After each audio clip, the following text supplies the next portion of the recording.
નમસ્કાર વિદ્યાર્થી મિત્રો આજે આપણે આ વિડીયોની અંદર ધોરણ 10 વિષય સામાજિક વિજ્ઞાનની સ્વઅધ્યયન પોથીનો પાઠ નંબર 20 ભારતની સામાજિક સમસ્યાઓ અને પડકારોની વાત કરવાના છીએ। તો અહીંયા મિત્રો આ રીતનું પાઠ 20 નું સંપૂર્ણ સોલ્યુશન છે।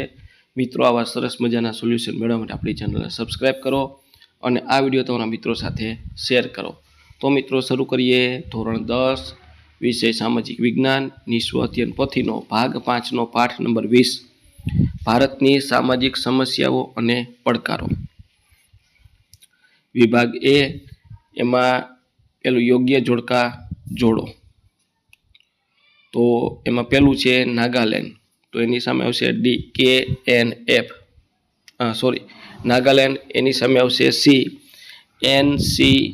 NSCN। ત્રિપુરા એની સામે આવશે બી। અસમ એની સામે આવશે ઈ। ચોથું પશ્ચિમ બંગાળ એની સામે આવશે એ। અને પાંચમું મણિપુર એની સામે આવશે ડી। તો પહેલામાં સી, બીજામાં બી, ત્રીજામાં ઈ, ચોથામાં એ અને પાંચમામાં ડી। ત્યાર પછી બ, નીચેના પ્રશ્નોના 1-2 શબ્દ કે વાક્ય મુજબ લખો। એમાં પેલું સાંપ્રદાયિકતા શું છે? સાંપ્રદાયિકતા એટલે પોતાનો ધર્મ જ સર્વોચ્ચ માનવો અને અન્ય ધર્મ પ્રત્યે દ્વેષ રાખવાની માનસિકતા। બીજું, લઘુમતી કોને કહેવામાં આવે છે? દેશ, રાજ્ય અથવા સમાજમાં એવી જાતિ, ધર્મ, ભાષા અથવા સંસ્કૃતિ ધરાવતા લોકોના સમૂહ જે સંખ્યામાં મોટા સમૂહ કરતાં ઓછા હોય। ત્રીજું, ઉત્તર પૂર્વ ભારતમાં બળવાખોરીની સમસ્યા શા માટે જવાબદાર બાબતો કઈ છે? જાતિ, ભાષાની વિવિધતા, સરહદી અસુરક્ષા અને આર્થિક અને સામાજિક પછાતપણું જવાબદાર છે। ચોથું, કાશ્મીરમાં આતંકવાદીઓ કઈ પ્રવૃત્તિઓ દ્વારા પોતાનો સ્વાર્થ સાધવા માંગે છે? કાશ્મીરમાં આતંકવાદીઓ અફવા, હિંસા અને યુવાનોની ભ્રમિત કરી પોતાનો સ્વાર્થ સાધવા માંગે છે।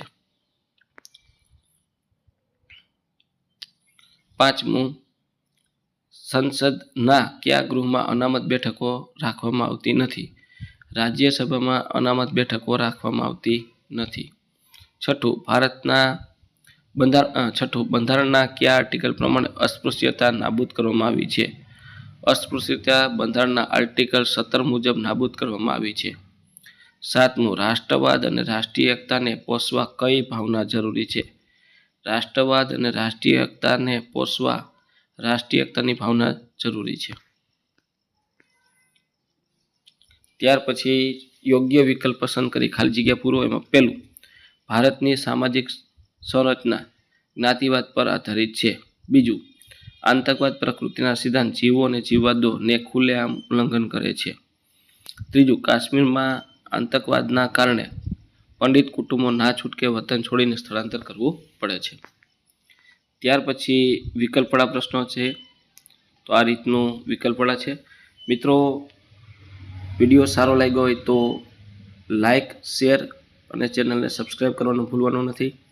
આ ઉપરાંત મિત્રો આપણે ડિસ્ક્રિપ્શન બોક્સમાં આપણી શાળા શિક્ષક એપ્લિકેશનની લિંક આપી છે, ત્યાંથી તમે એપ્લિકેશન ડાઉનલોડ કરી સ્વઅધ્યયન પોથીના દરેક ભાગના પ્રકરણની PDF મેળવી શકો છો। ગાલા અસાઇનમેન્ટ 2026ના દરેક વિષયના દરેક પ્રશ્નપત્રની PDF મેળવી શકો છો। તો અહીંયા ડિસ્ક્રિપ્શન બોક્સમાં આપણી શાળા શિક્ષક એપ્લિકેશન ડાઉનલોડ કરીને જે મિત્રોએ પહેલેથી ડાઉનલોડ કરેલી છે એ એપ્લિકેશનને અપડેટ કરી લે।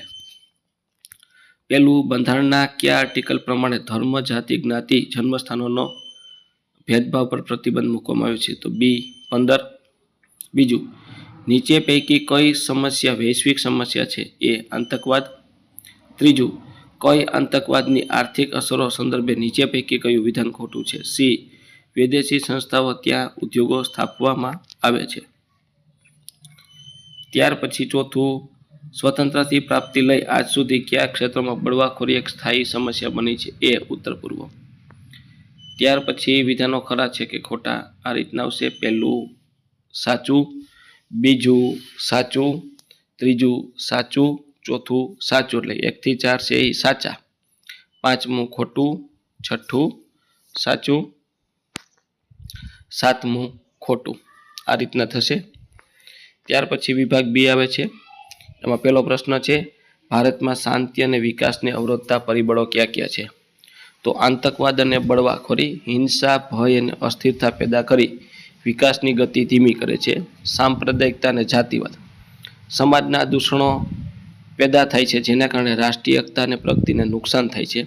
ત્રીજું, ભ્રષ્ટાચાર, વિકાસ માટે મળતા નાણાંનો દુરુપયોગ થવાથી શાંતિ અને પ્રગતિ બંનેને નુકસાન થાય છે. ત્યાર પછી બીજું, સાંપ્રદાયિકતાને દૂર કરવા યુવાનો મહત્વપૂર્ણ ફાળો આપી શકે છે. વિધાન સમજાવો. યુવાનો સમાજમાં જાગૃતિ ફેલાવી શકે છે અને વિવિધ ધર્મો વચ્ચે પરસ્પર સમજણ વધારી શકે છે. તેઓ શિક્ષણ, ચર્ચા અને સામાજિક માધ્યમ દ્વારા એકતા, સહિષ્ણુતા અને રાષ્ટ્રીય એકતાના મૂલ્યોને પ્રોત્સાહન આપી સાંપ્રદાયિકતા ઘટાડવાના મહત્વપૂર્ણ ભૂમિકા ભજવી શકે છે. ત્રીજું, ધાર્મિક સ્વતંત્રતાનો અધિકાર લઘુમતીઓ કઈ કઈ બાબતોનો વિશ્વાસ અપાવે છે? ધાર્મિક સ્વતંત્રતાના હક દ્વારા લઘુમતીઓને બહુમતીઓની જેમ જાહેર શાંતિ, સલામતી, એકતાની વિરુદ્ધ ન હોય એવા કોઈપણ ધર્મ પાળવાની, ધાર્મિક ક્રિયાઓ કરવાની, તેનો પ્રચાર કરવાની અને તેના પ્રોત્સાહન માટે પ્રયત્નો કરવાની સ્વતંત્રતા આપવામાં આવી છે. લઘુમતીઓ પોતપોતાના ધર્મના પ્રચાર માટે સંસ્થાઓ સ્થાપી શકે છે, મુક્તપણે તેમનું સંચાલન કરી શકે છે. ત્યાર પછી વિભાગ સી, એમાં પહેલું, આતંકવાદ કોને કહેવાય છે, કોને કહે છે? આતંકવાદથી કઈ સામાજિક અસરો થાય છે? તો આ રીતનો જવાબ છે. મિત્રો, વિડીયો સારો લાગ્યો હોય તો લાઈક, શેર અને ચેનલને સબસ્ક્રાઈબ કરવાનું ભૂલવાનું નથી. બીજું કે મિત્રો, આપણે ડિસ્ક્રિપ્શન બોક્સમાં આપણી શાળા શિક્ષક એપ્લિકેશનની લિંક આપી છે. ત્યાંથી શાળા શિક્ષક એપ્લિકેશન ડાઉનલોડ કરી સ્વઅધ્યયન પોથીના દરેક ભાગના ચેપ્ટરની PDF મેળવી શકો છો. આ ઉપરાંત ગાલા અસાઇનમેન્ટ 2026ના દરેક પ્રશ્નપત્રની PDF મેળવી શકો છો. ત્યાર પછી બીજો જવાબ છે, અનુસૂચિત જાતિઓ, અનુસૂચિત જનજાતિઓના વિકાસ અને કલ્યાણ માટે બંધારણમાં શું જોગવાઈઓ કરવામાં આવી છે? તો આ રીતની બંધારણમાં જોગવાઈઓ છે. આ રીતનો જવાબ થશે.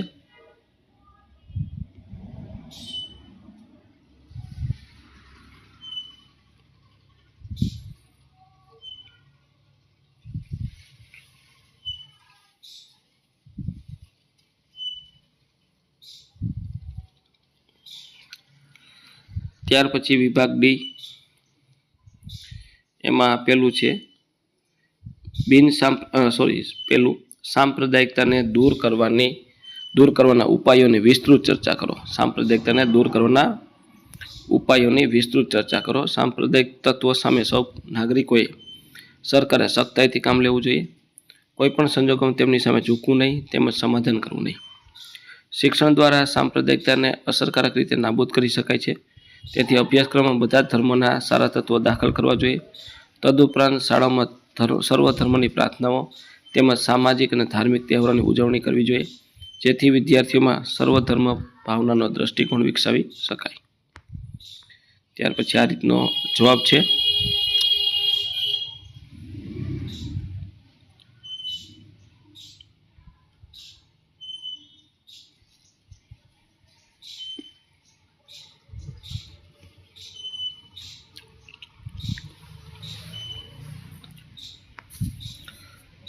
ત્યાર પછી બીજું, લઘુમતીઓ, નબળા વર્ગો, પછાત વર્ગોમાં હિતોના રક્ષણ માટે બંધારણમાં કરવામાં આવેલી જોગવાઈ. તો ભારતના બંધારણ દેશના બધા નાગરિકોને સમાન રીતે સામાજિક, આર્થિક અને રાજનૈતિક ન્યાય પ્રદાન કરે છે. દેશની દરેક વ્યક્તિને સમાન તક, સમાન દરજ્જો પ્રાપ્ત થાય એ માટે જાતિ, જ્ઞાતિ, ધર્મ, ભાષા, લિંગના આધારે કોઈપણ પ્રકારના ભેદભાવ રાખવામાં આવતો નથી. રાજ્યોને મળેલા અધિકારોની રૂએ કલ્યાણકારી રાજ્યની જવાબદારી નિભાવવા તેમજ નબળા અને પછાત વર્ગોનું રક્ષણ કરવા બંધારણની મર્યાદામાં રહીને કેટલાક મૂળભૂત હકો પર પ્રતિબંધ મૂકી શકે છે. હજી આ રીતનો આટલો જવાબ છે. ધાર્મિક સ્વતંત્રતાનો અધિકાર દરેક નાગરિકને કોઈપણ ધર્મનું પાલન કરવાની સ્વતંત્રતા આપે છે. લઘુમતીઓ, નબળા વર્ગો અને પછાત વર્ગોએ દેશની વિચારધારામાં સમાન તક, ન્યાય, દરજ્જો આપવા માટે તેમને બંધારણીય હકો આપવામાં આવ્યા છે. દેશની પંચવર્ષીય યોજનામાં આ વર્ગોનો વિકાસ અને કલ્યાણ માટે વિશેષ ધ્યાન આપવામાં આવે છે.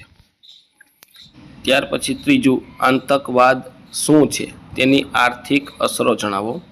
તો તો જવાબ છે જે લોકો પોતાનો રાજકીય અને ધાર્મિક હેતુ સિદ્ધ કરવા માટે શસ્ત્ર વડે ત્રાસ આપવાની પદ્ધતિ અપનાવી લોકોમાં ભય, ત્રાસ, હિંસા, અસલામતી, અજાગૃતતા ફેલાવે છે તેઓ આતંકવાદી કહેવાય છે. તેમણે ઊભું કરેલું વાતાવરણ આતંકવાદ કહેવાય છે. તો આ રીતનો એનો જવાબ થશે. તો એનાથી જે તે પ્રદેશના વેપાર ધંધા વિકાસ રૂંધાય છે.